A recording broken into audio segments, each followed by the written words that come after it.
สบายดีทุกคนยินดีต้อนรับเข้าสู่ช่องตาวิ่งเนาะมื้อนี้ตากับสิพาทุกคนไปเบิ่งบรรยากาศในการเอาแห่งงานของโรงเรียนตาเนาะจะเป็นจังไดไปเบิ่งกันเลย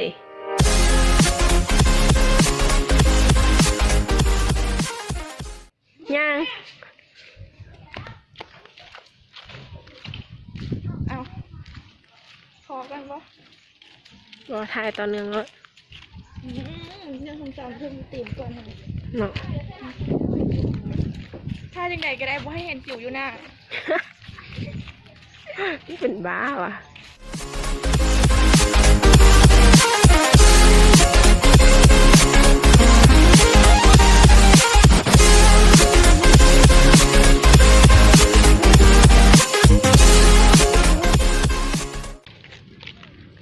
คำลาวอ่ะ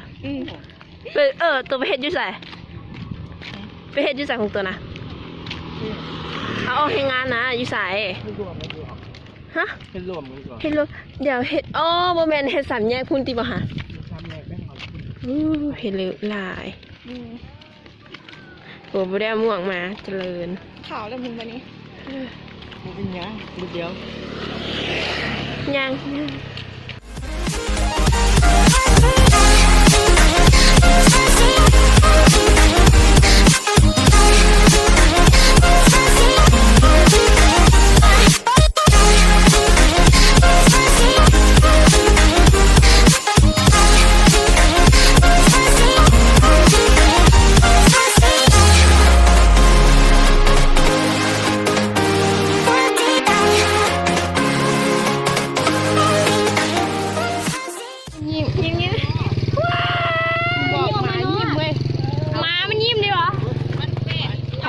ไทยหูมึงจานเรื่องนี้ดีสุดแล้วไทยหูมึงมาจับไปไทยผู้มัน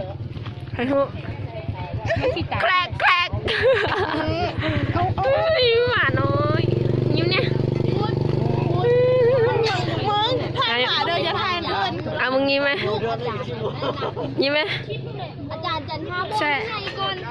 เราซักไข่เค็มแล้ว10,000แล้วมันสิบ่เป็นลำไส้โบไปซักแล้วโอ้ยพันยังวะพันยังวะนี่ค่ะเจ้าของอีนี่ว่าเจ้าของมึงว่าเจ้าของนั่นน่ะอีเจ้าของมันจ้ะ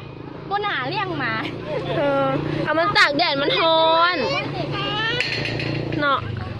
สบายดีขอสัมภาษณ์แน่ขอสัมภาษณ์แน่มีแฟนแล้วว่าผู้สาวยังโสดนะจีบได้ปะได้ฝากเบอร์ได้เด้อเดี๋ยวสิ96953493นะ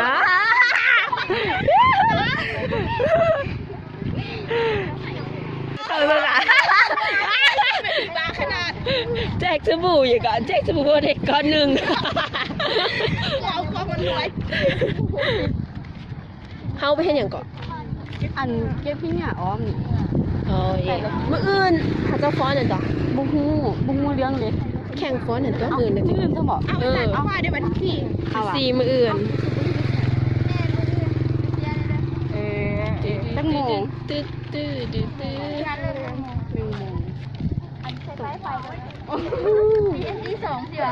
เบียดซี2ไฟซื่อๆได้หูเลี้ยงอยู่เลยเดี๋ยวเงินรางวัลเท่าไหร่ก็เขาจะว่าประมาณ200,000นี่แหละป้า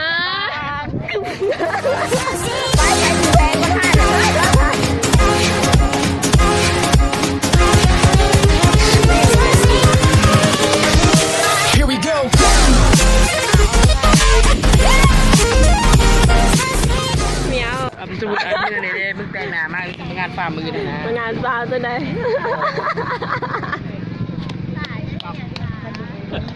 อันวิดีโอมู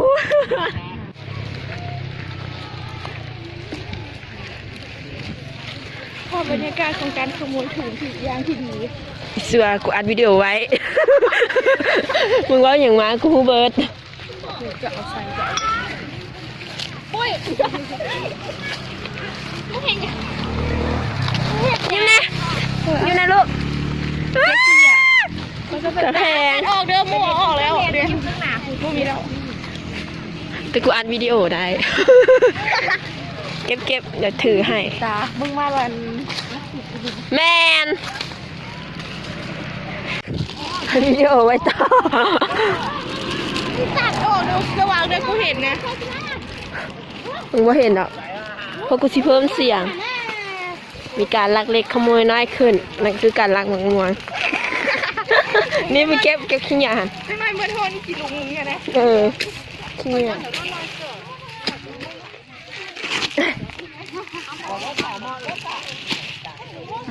ต้นหนองมวงอยู่ใกล้มาก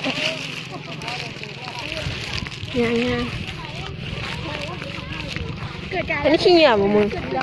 นมา มึงอันนี้ก็ขี้เหนียว แมน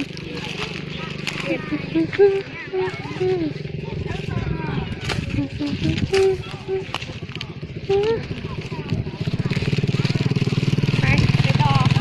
อ้าวเป็นข้าจากมะม่วงนะ กำลังเล่า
สิบมา จะได้เห็น เป็นอย่างคือสิบมา มึงเซาอัดวิดีโอก่อน ถ้าก็มาแต่มอซอ นี่ รับรวมไม่ยิงเดี๋ยวกูท่าหน้าเคือบนั่นเลยนะ ทางก็สิบมาเห็นบ่สิว อารมณ์ดีสุดอ่ะ พี่บ้าเหงาเลย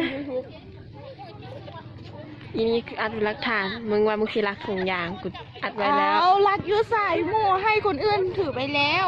นี่ใส่บูดีมาอ้างเนี่ย อีนี่เด้ออีนี่ เอาให้หมูก้าวหาลอยโบได้ สุดตอนนี้แหละกลับเหอะอาจารย์มากลับจ้ะสุดจำนี้ การออกแห่งงานของวันนี้ถือว่าจบสิ้นลงแล้วเนาะ เจ็บสิเหลือจังอ่ะ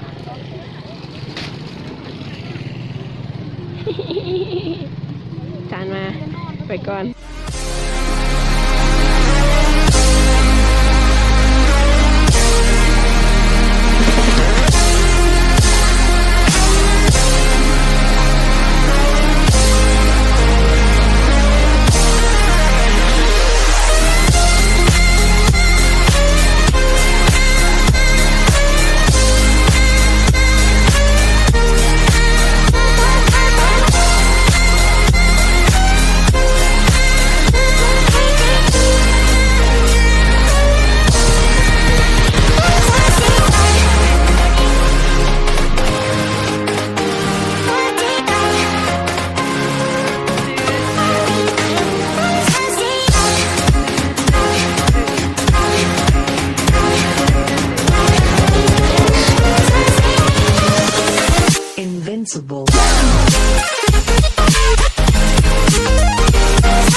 าพบรรยากาศของการออกแห่งงานของคณะตาเนาะ